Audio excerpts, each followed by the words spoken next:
Olá, todos e todas. Sejam bem-vindos à nossa aula de Brasil Colonial. Bom dia, boa tarde, boa noite. Não sei que horas você está assistindo essa aula. Por aqui, 1h da manhã agora. Só dias de luta, gente. Hoje Glória ainda não chegaram. Vou me apresentar para vocês saberem quem está falando do lado de cá da tela, né? Meu nome é Clara Freitas, tenho 20 anos, sou militante da UJS, estou no meu 4º ano de graduação, faço bacharelado em Ciências e Humanidades e bacharelado em Políticas Públicas na Universidade Federal do ABC.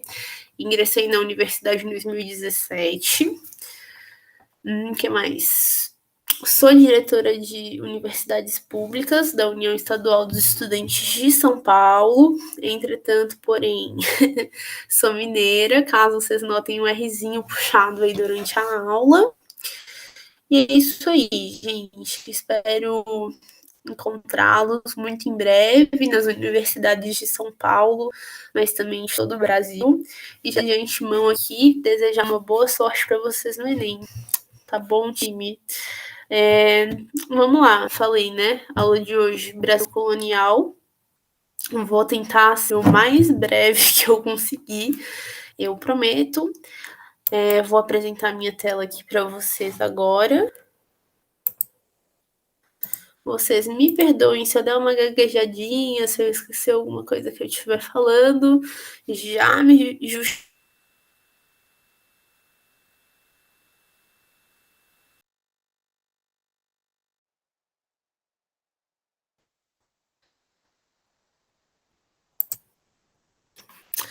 Como eu falei, pela terceira vez eu tô falando, aula de Brasil Colonial aqui do nosso curso pré-vestibular do Ocupa, o curso pré-vestibular da UJS. Meu nome é Clara Freitas. Essa apresentação, ela com certeza estará disponível para vocês, tá? Os slides em algum lugar aqui junto com a aula. Mas vamos lá, gente. Brasil Colonial. Para essa discussão, vocês vão me ver me referindo muito pouco como Brasil colonial e mais como América Portuguesa.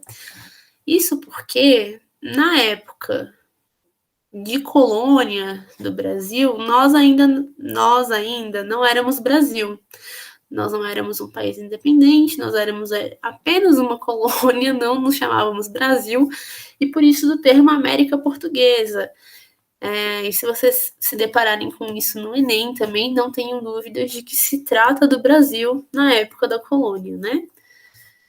Para começar essa discussão, eu achei que seria muito importante a gente falar sobre o sentido da colonização, porque nós chegamos, né, no fim do ensino médio com uma bagagem da escola, das aulas de história, que muitas vezes nos apresentam a colonização como um fato muito fatalístico, né?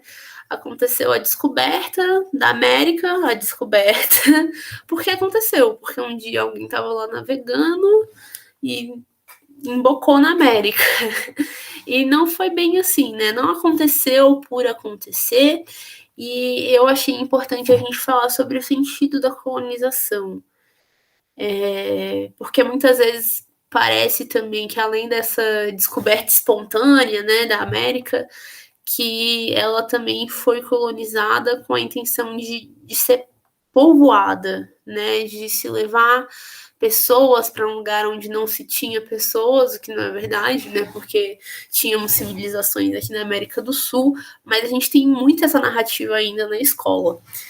Então, enfim, para falar de sentido da colonização, eu quis trazer para vocês aqui o Caio Prado Júnior, que é um autor muito importante, um autor brasileiro muito importante, pois ele é o autor de pensamentos econômicos e historiográficos muito importantes da formação histórica do Brasil, da formação histórica da América Latina, da formação econômica de ambos, enfim. E nessa obra específica que eu quis trazer aqui para vocês, que é a formação do Brasil contemporâneo, Caio Prado Júnior, ele vai se perguntar, né, vai se preocupar com qual é o sentido da colonização nos trópicos. Ele vai se perguntar o que buscavam os europeus e o que eles conseguiram. Então, entende-se, né, que a colonização ela buscava uma expansão territorial com o objetivo de acumulação de capital, uma maneira de suprir as metrópoles. Então, o exemplo de Portugal, né? Portugal, um país europeu, ele estava lá pequeno, ele queria uma expansão territorial, né? Portugal queria uma extensão territorial que fosse dele, para que naquela extensão ele conseguisse acumular mais, através daquela extensão, né, de terra, ele conseguisse acumular mais dinheiro, como forma de mandar dinheiro para capital, né, para a metrópole que é Portugal. Então, a necessidade de expansão econômica europeia é o que determina a colonização aqui na América e no Brasil, e não o desejo de ocupar, de povoar, como foi em lugares muito específicos, tipo na Virgínia, na América do Norte, que foi uma colonização com a intenção de povoamento. Não é o caso na América Latina, não é o caso no Brasil. Aqui, a intenção da colonização é uma intenção econômica, né? É a necessidade de expansão econômica dos países da Europa. Tanto é que quando Portugal, né, e os outros países da Europa começam com as missões marítimas, né, que chegam aqui na América, eles não estavam muito bem tentando descobrir a América. Eles estavam tentando achar uma rota alternativa para a Índia, para o Oriente, porque eles tinham muito interesse nas especiarias, né, no comércio de especiarias naquela região. Então, eles tentavam buscar essa rota alternativa, e aí eles, né, se deparam com a América no meio do caminho ali. E aí a América se torna um obstáculo naquele momento para eles, porque não era o objetivo deles. Tanto é que, por muito tempo, por mais muitos anos, as navegações para a nossa região, elas continuam sendo com a intenção de achar uma rota que atravessasse a América direto e desembocasse no Oriente, né? Eles até chegam a achar essa rota, mas ela não era muito viável e acaba caindo em desuso, enfim. Tudo isso para vocês se aterem no fato de que o sentido da colonização aqui na América, aqui no Brasil, é um sentido econômico, puramente econômico, para fortalecer a economia da metrópole, né? E aí eu trouxe um trecho do livro que eu falei com vocês, do Caio Prado Júnior, da formação do Brasil contemporâneo, que é o capítulo introdutório do livro, que se chama justamente O Sentido da Colonização. É um livro de 42, tá bom? De 1942, e eu vou ler aqui junto com vocês. No seu conjunto, e vista no plano mundial e internacional, a colonização dos trópicos toma o aspecto de uma vasta empresa comercial, mais completa que a antiga feitoria, mas sempre com o mesmo caráter que ela, destinada a explorar os recursos naturais de um território virgem em proveito do comércio europeu. É esse o verdadeiro sentido da colonização tropical, de que o Brasil é uma das resultantes. E ele explicará os elementos fundamentais, tanto no econômico como no social, da formação e evolução histórica dos trópicos americanos. Então, Caio Prado Júnior aqui, ele vai reforçar a ideia que eu estava falando, de que a colonização dos trópicos, ele tem um objetivo econômico, né? Ele, inclusive, toma esse aspecto de uma vasta empresa comercial, né? E aí, tudo bem. Aí, aqui a gente vai dar um avanço nisso, porque o objetivo é ser uma aula mais curta, mas para falar que após, né, a América deixar de ser um obstáculo e eles acharem um objetivo econômico para essas novas terras que eles descobriram, eles vão organizar esse território, né, para esse território ser usado economicamente, né, para metrópoles de uma maneira mais eficiente, enfim. E existem, né, vários países em missões marítimas aqui para a América, né? Quando se percebe que pode ser útil esse território aqui, vários países começam a ter missões marítimas para cá. Isso faz com que a gente tenha, né, aqui na América do Sul, o Tratado de Tordesilhas. O Tratado de Tordesilhas, ele estabeleceu as áreas que eram de domínio dos territórios ultramarinos entre o Reino de Portugal e a Coroa de Castela, da Espanha, e o interesse era dividir as terras que já haviam sido descobertas e aquelas que ainda seriam descobertas. Então, o Tratado de Tordesilhas, ele deu essa faixa do litoral, que hoje é o litoral brasileiro, né, para Portugal, e o restante da América Latina para a Coroa de Castela, e se chama Tratado de Tordesilhas, justamente porque foi um tratado assinado na cidade de Tordesilhas, né? E aí, Portugal pega a sua partezinha lá de terra, depois do Tratado de Tordesilhas, e divide, né, as capitanias hereditárias, isso já em 1534. Vão ser 13 capitanias, que eu tentei colocar uma imagem aqui para vocês, que vão estar concentradas principalmente, né, no que hoje é a faixa litoral do Nordeste e do Norte do Brasil.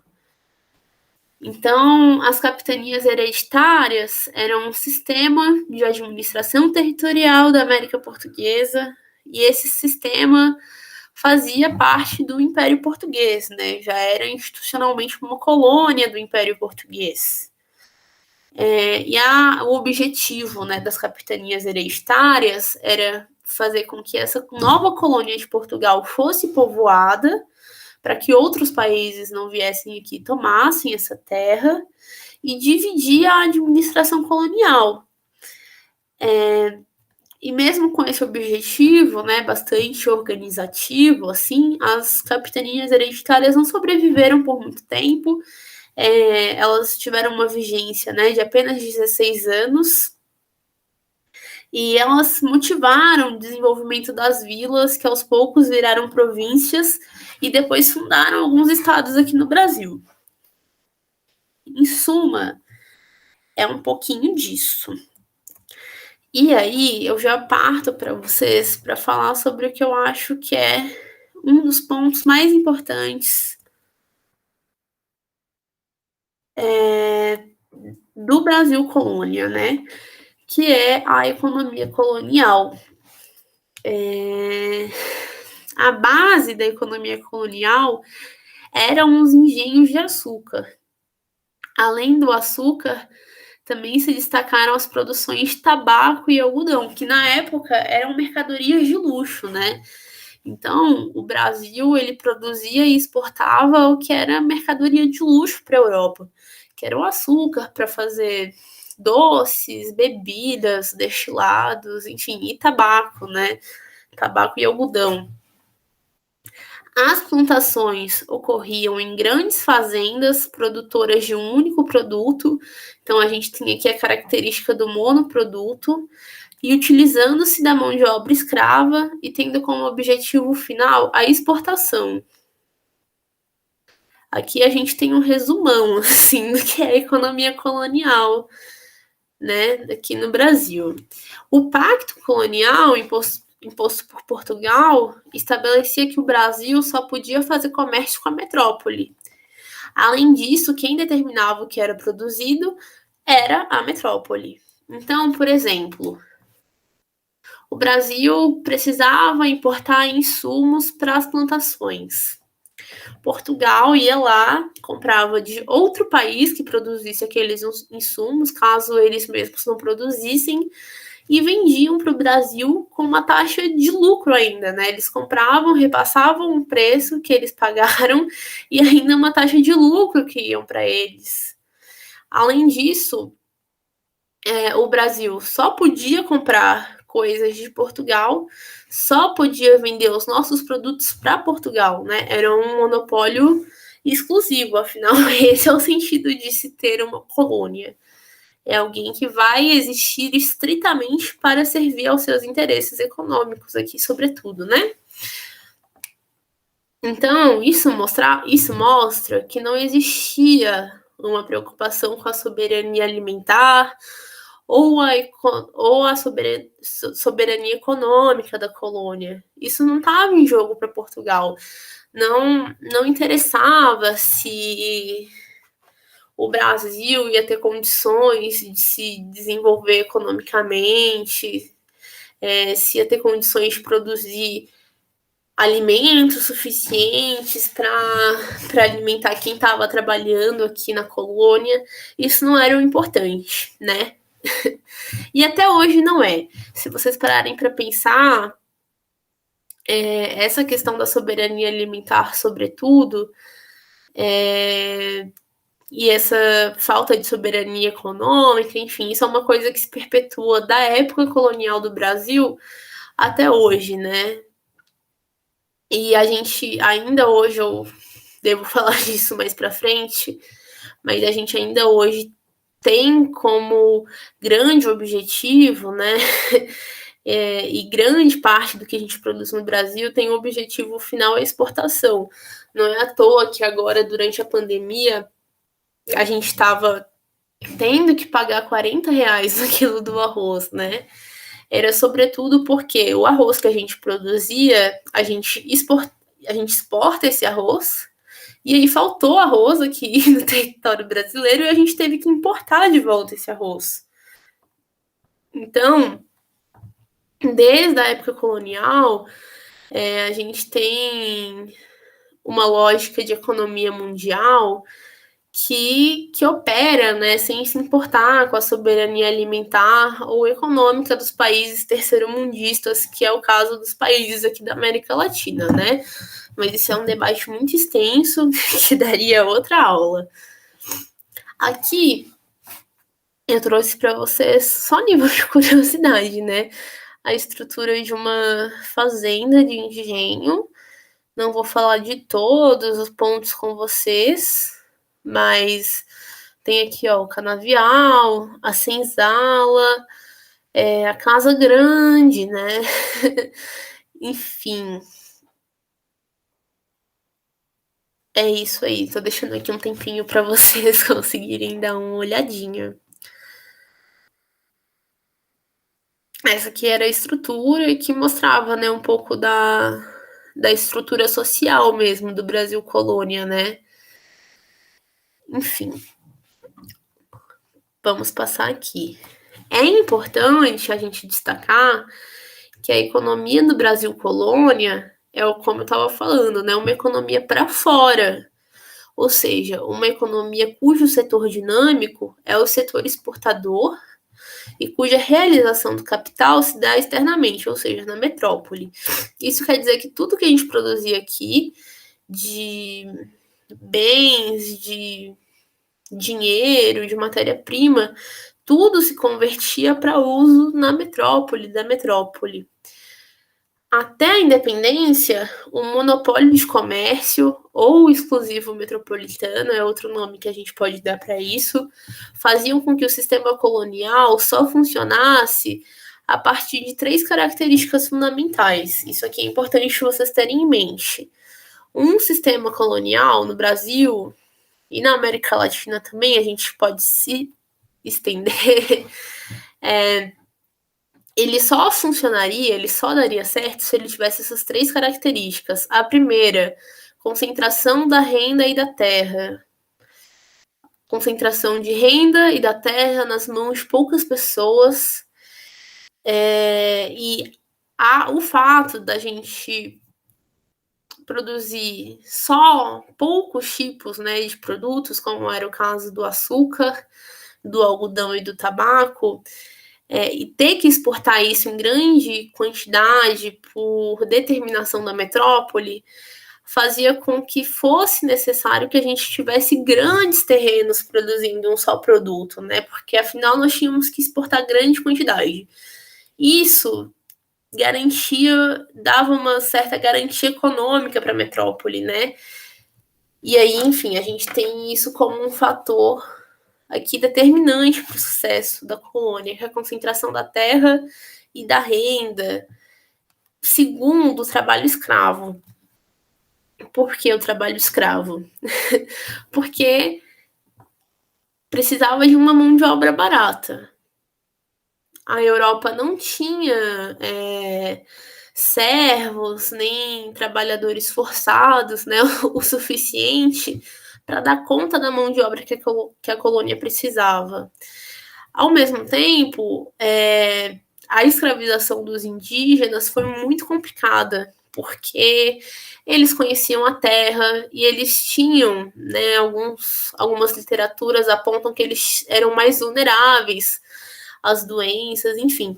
Então, muitas vezes, os senhores de escravos preferiam pagar mais caro nos escravos que vinham da África do que nos escravos nativos, porque eles iam ter certeza que os escravos que vinham da África, eles não iam saber o idioma, eles não iam conhecer rotas de fuga nem o lugar que eles estavam, e aí muitas vezes se misturavam escravos africanos de diversos países da África, então chegava na senzala, chegava na fazenda, eles sequer sabiam conversar entre si, então não tinha como se organizar, não tinha como ter uma rebelião, o que não acontecia muitas vezes com os escravos nativos, né? Eles conheciam a terra, eles conheciam a linguagem, muitas vezes, das outras tribos também.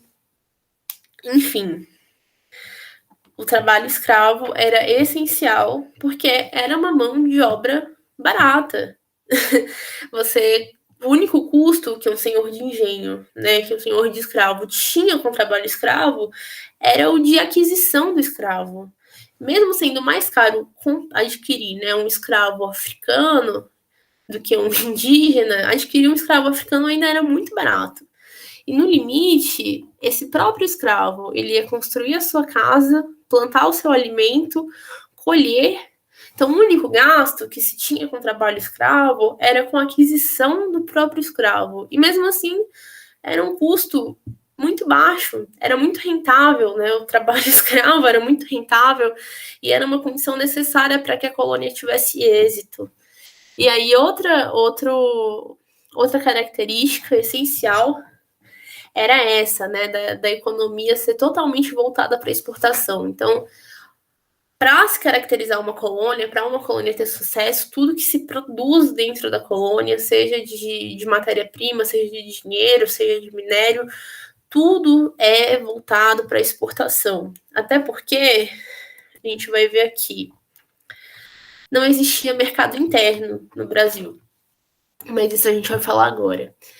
Uma economia com esses 3 pilares aqui, que são marcas, né, com essas marcas, não gerava renda interna proveniente do trabalho assalariado, que sustentasse uma dinâmica de desenvolvimento.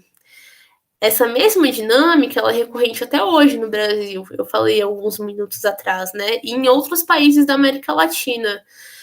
Nós, né, com raízes históricas aí nesse período colonial, nós ainda somos países marcados por ter um pequeno mercado interno, por ter uma renda baixa e ter uma economia primária de exportação. Até 1930, o Brasil e os países da América Latina eram essencialmente países de exportação primária. Tudo que a gente produzia se mandava para fora. Isso foi uma herança dessa época colonial, né?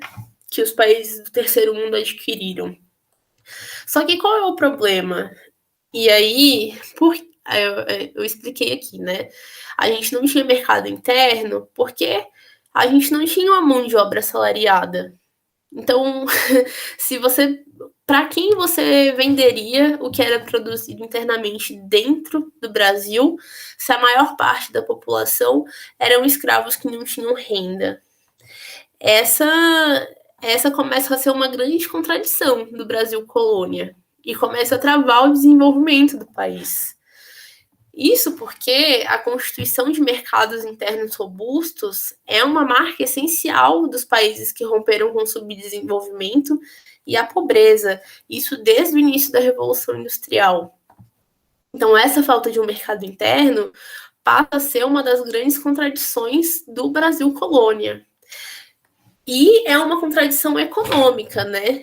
E é essa contradição econômica que vai ser a principal razão pela qual a gente vai ter a abolição da escravidão anos depois, né?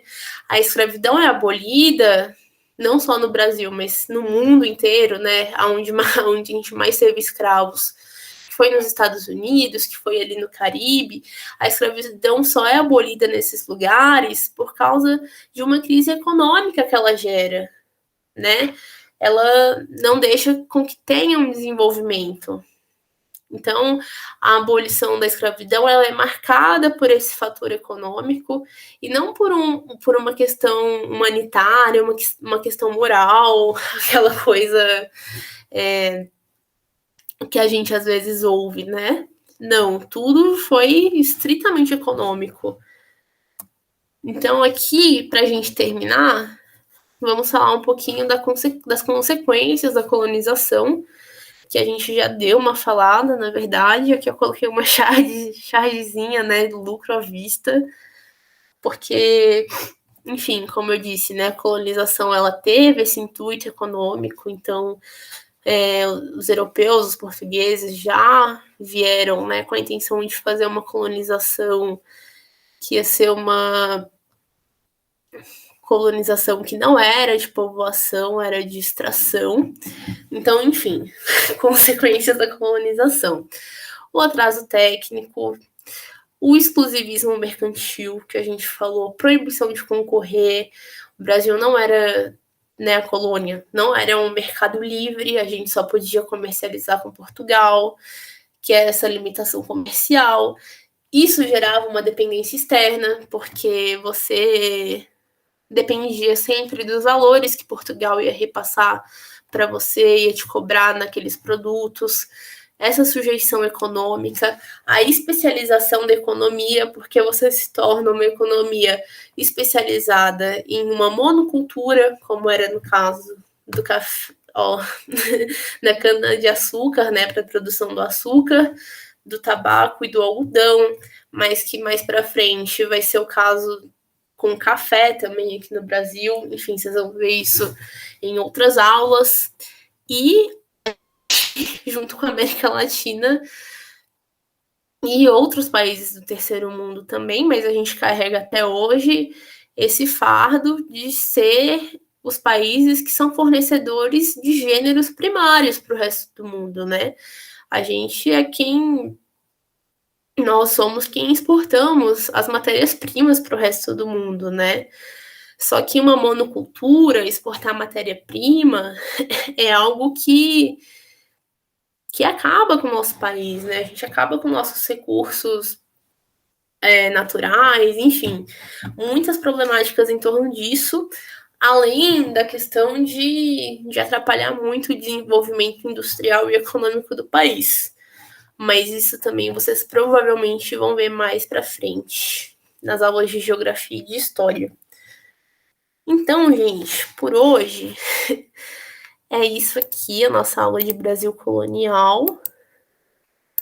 Eu espero que eu tenha sido minimamente clara, fazendo um trocadilho com o meu nome, compreensível, e que vocês tenham conseguido pegar pelo menos um pouquinho, tá bom? Ter feito uma revisão mínima aí para o Enem.